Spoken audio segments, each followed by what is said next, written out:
Materi IPA kelas 8 semester 1, Buana yang Indah Merona. Pertemuan terakhir dari modul Buana yang Indah Merona. Ya, diambil judulnya adalah Gerhana Matahari dan Gerhana Bulan. Ya, kita akan lihat ya apa itu gerhana matahari dan gerhana bulan dan apa dampaknya bagi kehidupan manusia.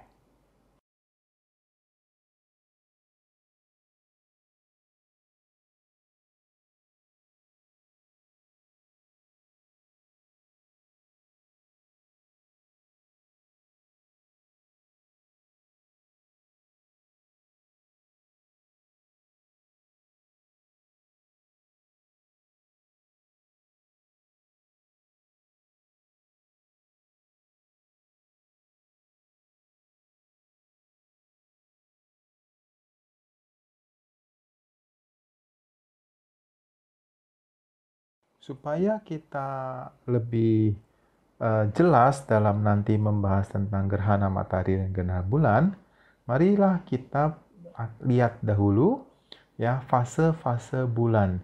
Jadi pada waktu bulan mengitari bumi, ya kita di bumi melihat bulan itu ada beberapa bentuk atau beberapa fase bulan yang kita lihat. Ya, dimulai dari ya bulan baru. Bulan baru ya itu berarti kita tidak melihat apa-apa, bulannya nggak kelihatan sama sekali, itu bulan baru ya. Terus setelah itu bulan sabit ya kelihatan sedikit, bentuknya agak melengkung seperti bulan sabit. Terus bulan setengah ya atau bulan perbani ya bulan setengah. Terus bulan cembung, jadi sudah ya sekitar 3/4-nya lah kelihatan bulannya. Terus bulan purnama kelihatan seluruhnya bulat, bulan purnama. Ya, setelah itu kembali lagi bulannya menjadi bulan 3/4, bulan setengah, terus bulan sabit lagi, terus mulai bulan baru lagi. Ya, nah itulah fase-fase bulan. Ya, nah inilah yang menyebabkan timbulnya gerhana, baik itu gerhana matahari ataupun gerhana bulan. Ya, tadi di awal ya itu disinggung tentang cahaya matahari ya yang terhalang bumi atau bulan ya itu menyebabkan terjadi gerhana ya. Nah, cahaya yang terhalang oleh benda ya itu akan membentuk bayangan. Nah, bayangan yang terbentuk itu ada dua, umbra dan penumbra. Ya, kita akan lihat satu persatu. Apa sih itu umbra? Apa sih itu penumbra? Oke? Umbra. Umbra adalah bayangan inti dan berbentuk kerucut sehingga makin mengecil ketika menjauh. Nah, umbra ini kalau kamu suka mengamati bayangan ya itu kadang-kadang bayangan kamu itu di tembok atau di tanah itu suka ada yang bagian bayangan yang gelap, terus pinggir-pinggirnya itu suka ada yang nggak gelap sekali sih, agak abu-abu begitu. Nah, umbra itu adalah bagian hitamnya itu yang gelap sama sekali ya, itu umbra, bayangan inti. Nah, di sekitar kerucut umbra terdapat penumbra yang merupakan daerah bayangan kabur atau remang-remang. Nah, itu yang warnanya tidak hitam sekali. Itu yang agak keabu-abuan itu. Ya, kabur atau remang-remang ya. Jadi bukan ghost, bukan hantu ya. Jadi itu bayangan juga tetapi penumbra. Oke?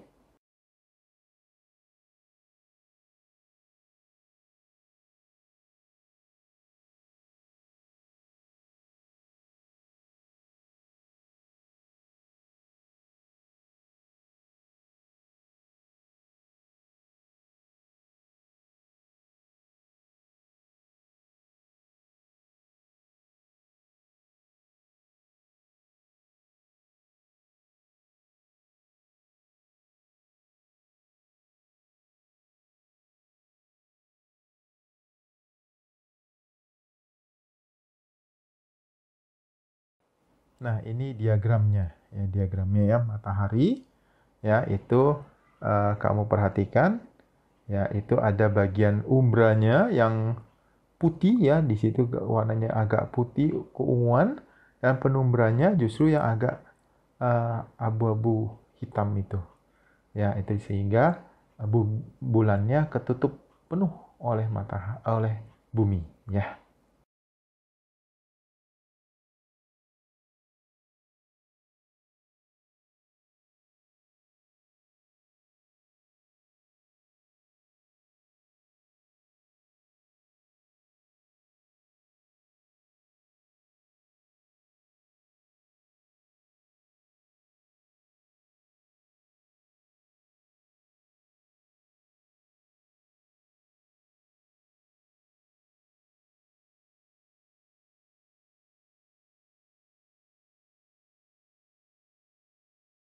Nah, ini adalah diagramnya ya. Jadi bulannya yaitu ada di tengah-tengah ya.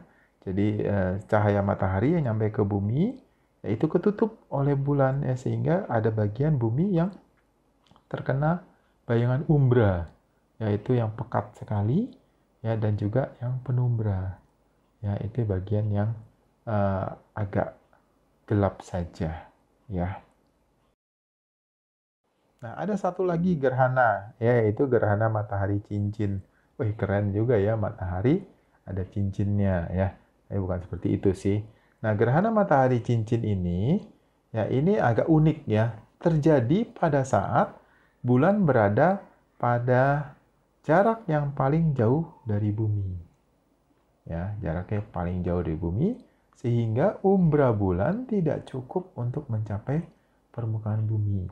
Ya, jadi bulan pada waktu berputar mengelilingi bumi, yaitu ternyata orbitnya itu ya itu tidak berbentuk lingkaran bulat ya, tetapi agak elips, sehingga dia bisa saat tertentu berada jaraknya paling jauh dari bumi.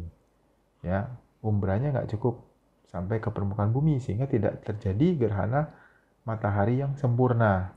Ya, nah sebagai akibatnya apa? Yang menutupi ya permukaan bumi adalah perpanjangan umbra bulan ya, atau ya itu disebut juga antumbra ya, antumbra ya. Nah, itu ya, kita akan lihat diagramnya.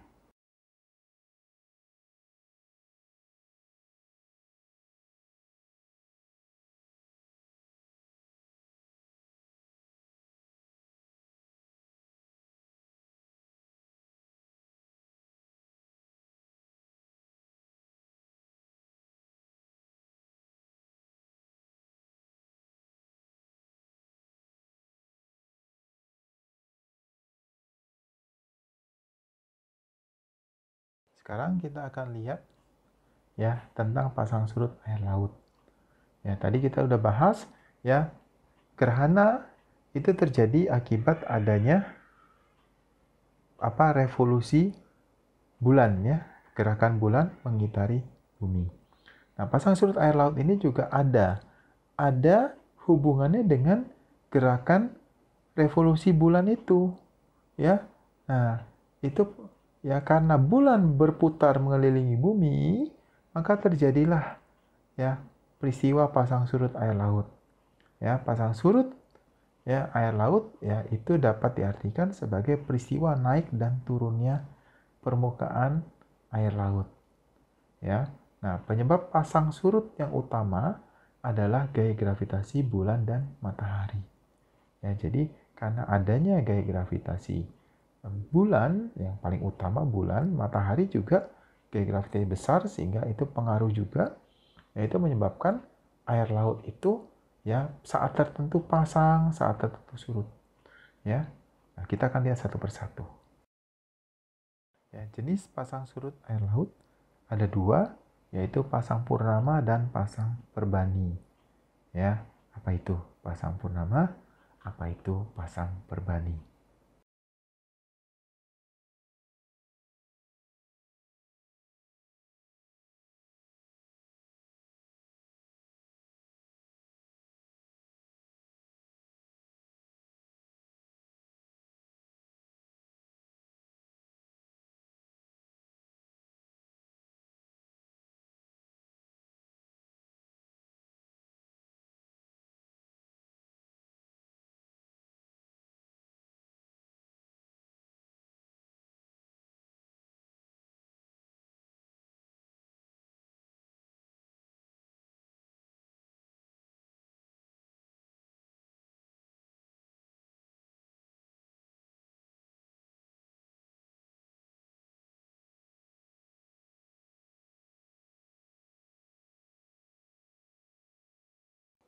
Nah, pasang perbani.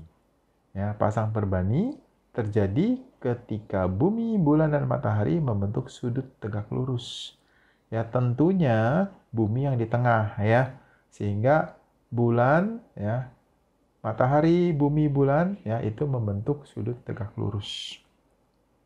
Ya. Nah, pada saat itu akan dihasilkan pasang tinggi yang paling rendah, serendah-rendahnya, dan pasang rendah yang paling tinggi.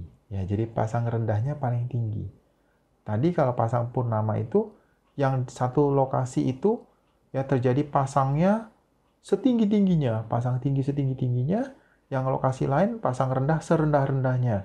Nah, pada pasang perbani ini kebalikannya, ya. Satu lokasi itu pasang naik, ya, tapi pendek naiknya. Nah, satu lokasi lagi pasang rendah, ya, pasang rendah, ya, itu ternyata naiknya, ya, cukup tinggi, ya. Apa namanya, turunnya hanya sedikit, ya, pasang rendah ya, turunnya sedikit. Nah, pasang surut perbani itu terjadi pada saat bulan 1/4 dan bulan 3/4, atau tadi kita sebut bulan sabit dan bulan 3/4 ya, hampir penuh ya.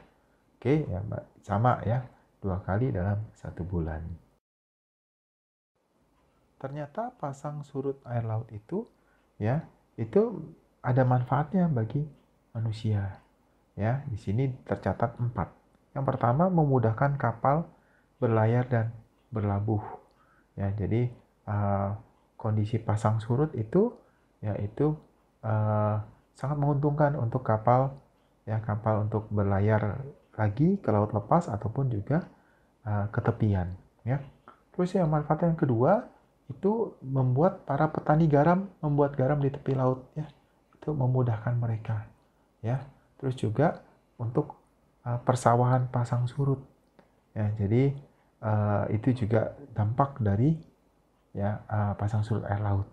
Terus yang terakhir ya ini terus dikembangkan, ya, itu pembangkit listrik tenaga pasang surut air laut. Ya, itu menghasilkan energi yang cukup besar, ya. Apa yang kita pelajari? Yang pertama, gerhana bulan terjadi yaitu pada waktu matahari, bumi, dan bulan segaris, maksudnya bumi yang di tengah. Sedangkan gerhana matahari terjadi yaitu pada waktu matahari, bulan, dan bumi segaris, maksudnya bulan yang di tengah, ya. Nah, pasang surut air laut dipengaruhi oleh gaya tarik bulan dan matahari terhadap bumi. Oke?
Selesai sudah pembelajaran kita pada kesempatan kali ini. Sampai jumpa di video berikutnya. Dadah!